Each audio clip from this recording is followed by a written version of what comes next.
बिस्मिल्लाहिर्रहमानिर्रहीम। अस्सलाम वालेकुम नादरीन, आप यूट्यूब चैनल देख रहे हैं। मैं इमरान खान हूँ। जहाँ मैं हूँ यहाँ पे आज पहला रमज़ान मुबारक है और आप सबको रमज़ान मुबारक। पाकिस्तान में गालिबा एक आधे दिन के बाद रमज़ान मुबारक शुरू हो जाएगा। रमज़ान में दुआ करें पाकिस्तान के लिए भी, अपने लिए भी, मेरे लिए भी। और मेरी दुआ है कि अल्लाह ताला पूरे पाकिस्तान को सलामत रखे, पाकिस्तानियों की खुशियाँ लौटाए और जो जुल्म और बर्बरियत पाकिस्तान में इस वक्त चल रही है, जो एक अंधेरी रात है पाकिस्तान में, ये ख़त्म हो जाए और एक नया उजाला तलू हो। जो जालिम लोग पाकिस्तान पर मुसल्लत हैं, अल्लाह ताला उनसे छुटकारा दे। जो लोग मजलूम हैं, जिन पे जुल्म हो रहा है, जहाँ जहाँ हो रहा है, अल्लाह ताला उन सबको ज़ालिमों से निजात अता फरमाए, आमीन। और इस रमज़ान मुबारक में हम फ़लस्तीनी अपने भाइयों के लिए भी दुआ करते हैं, कश्मीरी भाइयों के लिए भी दुआ करते हैं, तमाम उम्मत मुस्लिमा के लिए दुआ करते हैं, इंसानियत के लिए दुआ करते हैं। उम्मीद करते हैं कि अल्लाह ताला इस रमज़ान के सदक़े में दुनिया में से गमों को, मुसीबतों को, परेशानियों को कम करेगा और रमज़ान मुबारक में अल्लाह ताला हमें तौफीक देगा कि हम ऐसे अमाल करें कि अल्लाह ताला हमारे मरने के बाद जो हमारे मामलात हैं वो अल्लाह ताला वो बेहतर फरमाए और अपना रहम करे हम सब पे, अपना करम करे हम सब पे, अपना फजल करे हम सब पे। बहुत सारी दुआएं हैं, वो आप सबको करनी है। मैं बहुत अनपढ़ सा आदमी हूँ, मैं ज़्यादा नहीं जानता दीन के बारे में, दुआओं के बारे में मुझे ज़्यादा कुछ नहीं पता, लेकिन मैं इतना ज़रूर जानता हूँ कि मेरा रब जो चाहता है ना वही होता है। वही सबसे बड़ा है, वही सबसे ताकतवर है, वही हर चीज़ का मालिक है, वही राज़िक है, वही जान की हिफाजत करने वाला है, वही माल की हिफाजत करने वाला है, वही इज़्ज़तों की हिफाजत करने वाला है। मेरा रब ही है जिसकी तरफ से आजमाइशें आती हैं और वो इंसानों को सब्र देता है और हिम्मत देता है और हौसला अता करता है। वो सबसे बड़ा और सबसे ताकतवर है। नाज़रीन, अपना रूटीन का जो काम है उसको शुरू करते हैं। इमरान खान साहब का जेल से एक पैगाम है। इमरान खान साहब की बहनों ने एक प्रेस कॉन्फ्रेंस की है और ये प्रेस कॉन्फ्रेंस मैंने आपको एक दिन पहले बताया था कि वो बनी गाला में प्रेस कॉन्फ्रेंस होगी, वहीं जाकर उन्होंने प्रेस कॉन्फ्रेंस की। पहले उन्होंने कोशिश की कि वो अडियाला जेल के बाहर जाए, वही वो बात करते, लेकिन फिर अडियाला जेल उनको जाने नहीं दिया गया। इस मरतबा उनकी गाड़ियों को दूर चक्री के पास रोक लिया गया। अब तो इंटेलिजेंस भी ये काम कर रही है कि इमरान खान की बहनें जेल तक पहुंचे ही ना, तो मुलाकात तो बहुत दूर की बात है। तो उसके बाद फिर वो बनी गाला गए, वहाँ जाके इमरान खान साहब की बहनों ने प्रेस कॉन्फ्रेंस की और इमरान खान साहब ने बुशरा बीबी की बेटी के ज़रिए से जो चंद पैगामात बाहर भिजवाए हैं, वो चार मेन चीज़ें हैं जो इमरान खान साहब ने जेल के अंदर से पैगामात बाहर भिजवाए। नंबर एक, मेरी आंख ठीक नहीं है, ये इमरान खान साहब बता रहे हैं। देखिए, पाकिस्तान तहरीक इंसाफ का जो आखिरी शख्स इमरान साहब को मिलकर आया था इमरान खान को, वो सलमान सफदर था। अब तहरीक इंसाफ से उनका ताल्लुक नहीं है, इमरान खान साहब के वकील हैं। उन्होंने एक रिपोर्ट बनाकर दी थी सुप्रीम कोर्ट ऑफ पाकिस्तान को।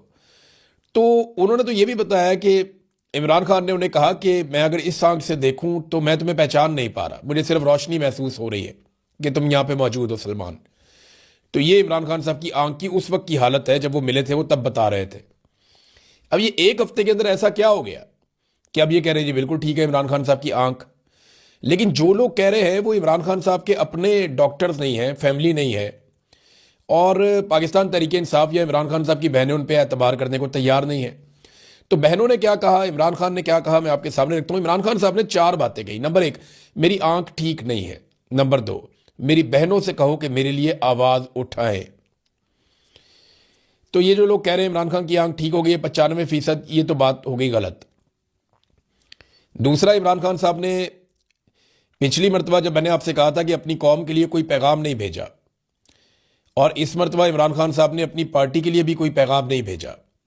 इमरान खान ने सिर्फ अपनी बहनों को कहा कि मेरी बहनों से कहो कि मेरे लिए आवाज़ उठाएं। नंबर तीन, डॉक्टर आसिम और डॉक्टर फैसल को मेरे तक रसाई दी जाए, ये इमरान खान साहब का मुतालबा है कि मेरे डॉक्टर्स को मेरे तक लाया जाए। नंबर चार, मेरे टेस्टों की रिपोर्ट्स मेरे ज़ाती मुआलिजीन से शेयर की जाए।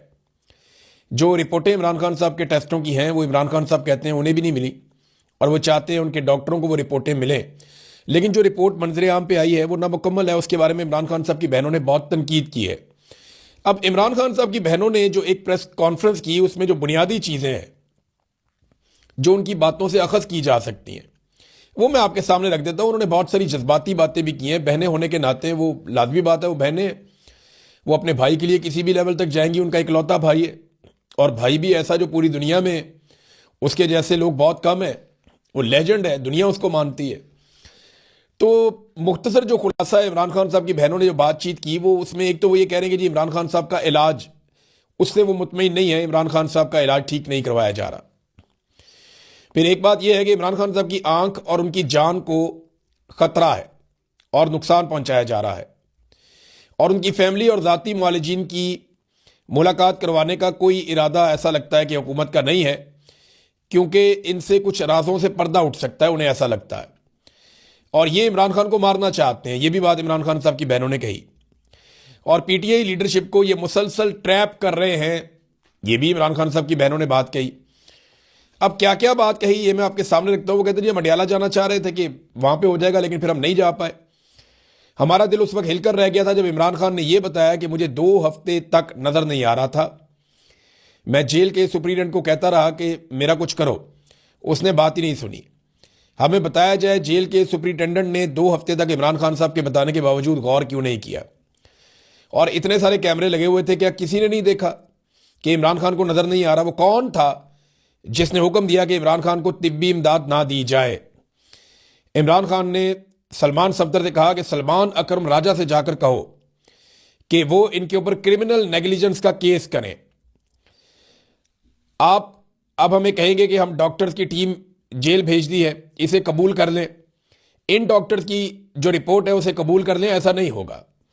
हमारा मुतालबा बिल्कुल वाज़ेह है कि इमरान खान का शिफा इंटरनेशनल अस्पताल इस्लामाबाद में ज़ाती मुआलिजीन और फैमिली मेंबर्स की मौजूदगी में इलाज करवाया जाए।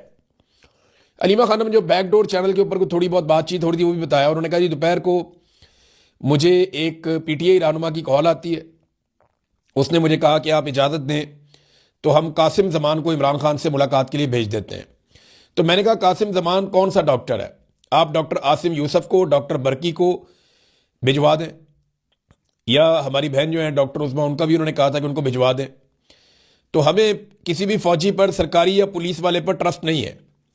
हमें कहा गया कि फिर डॉक्टर आसिम अकेले जाएंगे और कोई नहीं जाएगा। यानी ये वहां से आ गई थी बात हुकूमत की जानिब से कि डॉक्टर आसिम अकेले चले जाएंगे और कोई नहीं जाएगा, हम करके बात आपको बताते हैं। हमने कहा ठीक है, ये चले जाएंगे अकेले, लेकिन फिर कोई जवाब नहीं आया। ये जनाब डॉक्टर उस्मा साहिबा ने ये बात बताई है। 3 दिन पहले हमें बताया गया पार्टी की तरफ से कि मोहसिन नकवी ने श्रीलंका जाने से पहले हमें गारंटी दी है कि इमरान खान का इलाज शफा इंटरनेशनल अस्पताल इस्लामाबाद में ही होगा। लेकिन बाद में हमें पता चला कि रावलपिंडी अल शिफा लेकर जा रहे हैं। हमने वादे बता दिया कि हमारी डिमांड शिफा इंटरनेशनल अस्पताल इस्लामाबाद है, रावलपिंडी नहीं।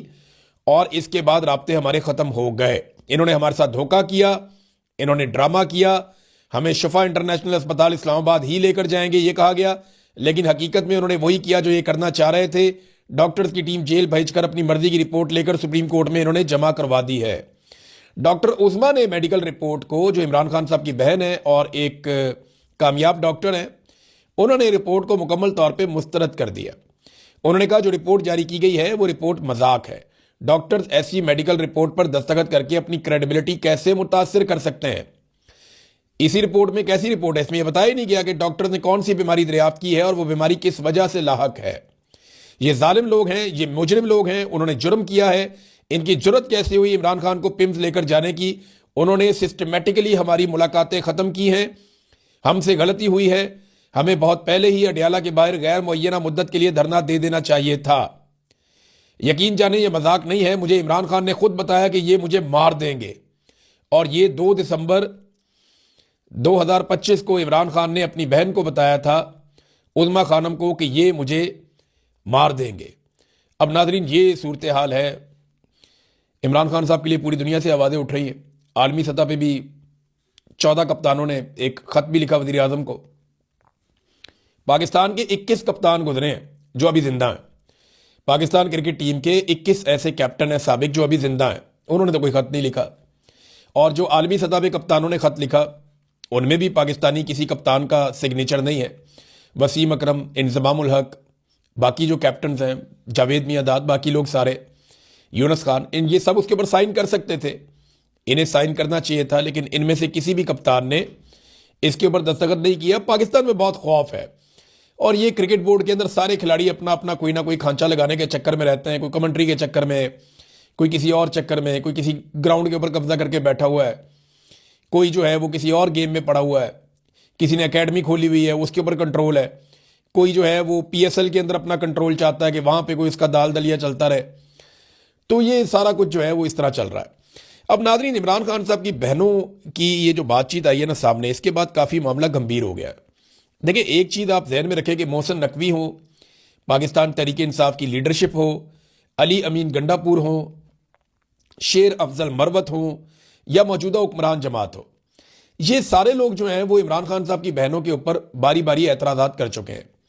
हाँ, पाकिस्तान तहरीक इंसाफ की जो लीडरशिप है उन्होंने खुलकर बात नहीं की, लेकिन उन्होंने अपनी मीटिंग के अंदर इमरान खान साहब की बहनों को तनकीद का निशाना बनाया और उन्होंने कहा जी कि वो हमें एकला अमल होता है, पार्टी का एकला अमल होता है, बताएं चलना किसके पीछे है। मैंने आपको एक दो मिसालें दी भी थी मुख्तलिफ लोगों की ना। तो अब उसमें मामला ये है कि इमरान खान साहब की बहनों को लेकर सब लोग तनकीद कर रहे हैं और सारे एक पेज पे आ गए हैं। यानी पाकिस्तान की एस्टेब्लिशमेंट, पाकिस्तान की हुकूमत, पाकिस्तान तहरीक इंसाफ का एक बड़ा हिस्सा, अली अमीन गंडापुर, शेर अफजल मरवत, मोहसिन नकवी, ये सारे लोग मिलकर इमरान खान साहब की बहनों के खिलाफ हो गए और इमरान खान साहब ने अपनी उन्हीं बहनों से मदद मांगी है। सूरत हाल आप देखें ना, अब किस तरह ट्विस्ट कर गई है, मामला काफ़ी गंभीर हो गया है। जो दिखाई दे रहा है उससे ये नजर आता है कि पाकिस्तान तहरीक इंसाफ की जो लीडरशिप है वो इस वक्त एस्टेब्लिशमेंट या हुकूमत के नुक्ता नज़र के ज़्यादा करीब है इमरान खान साहब की बहनों की निस्बत, और वो ज़्यादा भरोसा कर रहे हैं हुकूमत के ऊपर, हालांकि उनमें से कोई भी नहीं गया और किसी की इमरान खान से कोई बात नहीं हुई। अब तहरीक इंसाफ की, खैबर पख्तूनख्वा की हुकूमत और तमाम अरकान असम्बली और जो ओहदेदार हैं उनकी हिकमत अमली बड़ी नाकिस रही है। देखें, इमरान खान साहब का सारा इन्हिसार नौजवानों के ऊपर था। उन्हें लगता था कि जब इमरान खान के साथ कुछ बुरा होगा तो सुहेल अफरीदी और उनके साथी खैबर पख्तूनख्वा में अपनी ताकत को इस्तेमाल करेंगे और नौजवान सामने आएंगे। लेकिन इन्होंने ना वो एक वैसे तो तहरीक चलाई है, जाकर मुख्तलिफ जगहों के ऊपर जो है वो अच्छे विजुअल्स बन गए, अच्छे जलसे हो गए, अच्छी रैलियां निकल आई, लेकिन ग्राउंड के ऊपर कुछ नहीं किया। ग्राउंड के ऊपर सुहेल अफरीदी की कारकर्दगी जो है वो सिफर थी। मैं साफ आपको कह रहा हूं, सुहेल अफरीदी ने जो किया वो एक मोमेंटम बनाने की कोशिश की, एक ऐसी पार्टी में जान डालने की कोशिश की जो काफ़ी मायूसी का शिकार थी। अली अमीन गंडापुर के ओहदा छोड़ने के वक्त काफ़ी मायूसी का शिकार थी। तो सुहेल अफरीदी ने काफ़ी काम किया, लेकिन ग्राउंड के ऊपर जो टेक्निकली काम होता है जिसके जरिए से एक तहरीक खड़ी होती है वो नहीं किया, और वो सुहेल अफरीदी अकेला कर भी नहीं सकता। एक नौजवान है, इसमें तो जुनैद अकबर को अपना रोल प्ले करना था, बाकी लोगों को करना था, तो वो लोग नहीं कर पाए।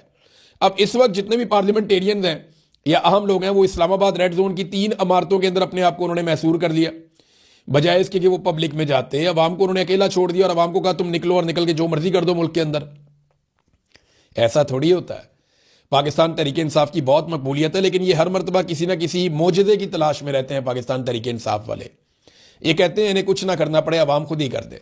मैं आपको बारीक वारदात बता देता हूं। जिन लोगों ने अपने आप को इस्लामाबाद की हद तक महदूद कर दिया, उनमें से कुछ लोगों के दिमाग में तो ये चल रहा है कि अगर बाहर कोई अवाम ने 9 मई की तर्ज का कोई एहतजाज बड़ा कर दिया और कोई नया 9 मई खड़ा कर दिया गया एस्टेब्लिशमेंट की जानिब से, तो बाद में हमारे पास ये जवाब तो होगा कि हम तो इस्लामाबाद के रेड जोन की एक इमारत के अंदर कैद थे, तो हमारे ऊपर तो आप मुकदमा दर्ज नहीं कर सकते।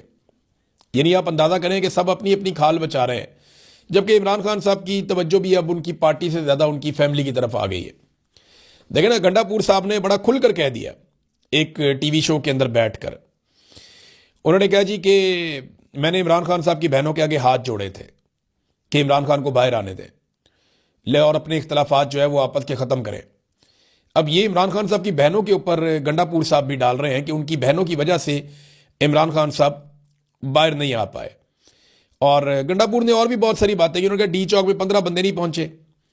अब सैकड़ों विजुअल्स ऐसे मौजूद हैं जिनमें हज़ारों बंदे डी चौक वाली सड़क के ऊपर मौजूद हैं, और वो 2 मरतबा वहां पे गए, लेकिन दोनों मरतबा गंडापुर उन्हें धोखा दे गए।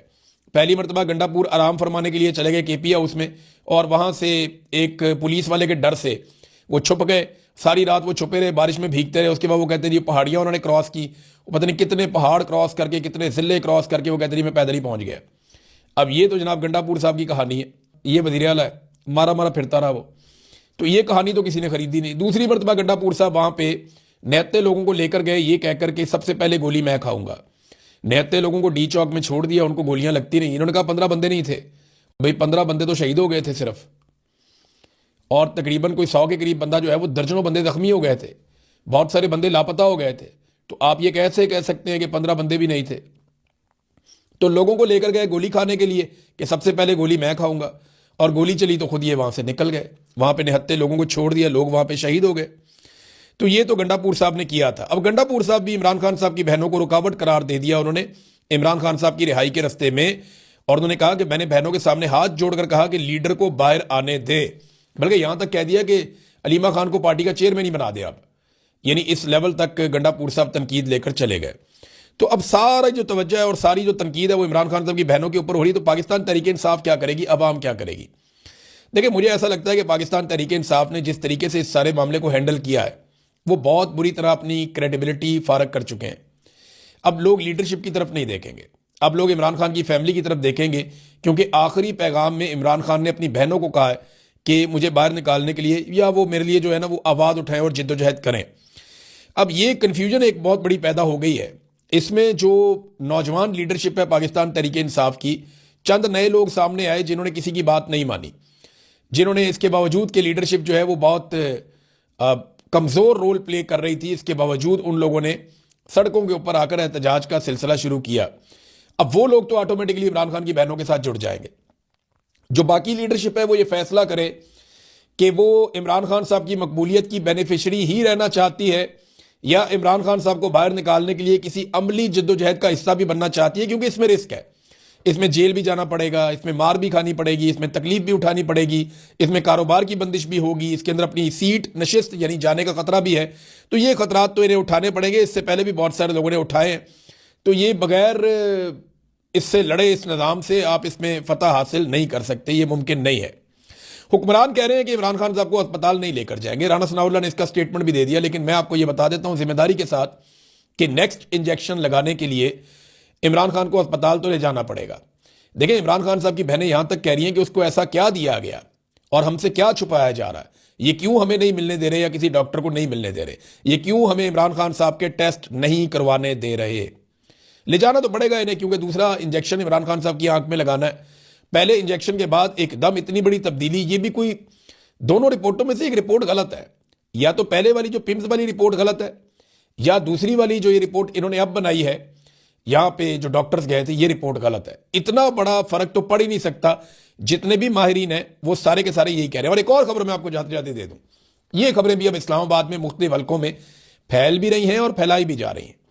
बताया यह गया है कि अली अमीन गंडापुर के बारे में कुछ हल्के दावे कर रहे हैं और कुछ उनके बड़े करीबी लोग कि सुहेल अफरीदी अगर मुकम्मल तौर पे एस्टेब्लिशमेंट के कंट्रोल में ना आया और सुहेल अफरीदी अगर अच्छा बच्चा ना बना तो सुहेल अफरीदी को जल्द नाअहल करके इमरान खान साहब से मुलाकातों में मुकम्मल पाबंदी लगा दी जाएगी और उस पाबंदी का फायदा उठाते हुए पार्टी का एक इजलास होगा और उसमें अली अमीन गंडापुर को दोबारा से वजीर आला खैबर पख्तूनख्वा बना दिया जाएगा।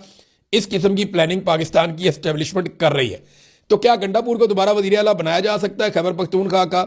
क्योंकि यहाँ इस्लामाबाद में तो कुछ लोग इस किस्म के दावे कर रहे हैं और इस किस्म की खबरें और ख्वाहिशें इस्लामाबाद की मुख्तलिफ जगहों पर डिस्कस हो रही है। और फिर अगर अली अमीन गंडापुर को वज़ीर आला बना दिया और फिर उन्होंने इमरान खान साहब से मुलाकात कर ली या मुलाकातें खोल ली, तो वो जाकर यही बताएंगे ना कि खान साहब देखें वो हमारा वज़ीर आला ही कोई नहीं था, पार्टी ने मुतफ़िक़ा तौर पे फैसला किया और मुझे वज़ीर आला बनाया, मैं आपकी खिदमत में हाजिर हूँ, बड़ी मुश्किल से आपकी मुलाकातें खुलवाई हैं, तो फिर वो हीरो बन जाएगा। तो ये इस किस्म का एक खेल जो है वो तैयार किया जा रहा है। लेट्स सी क्या होता है।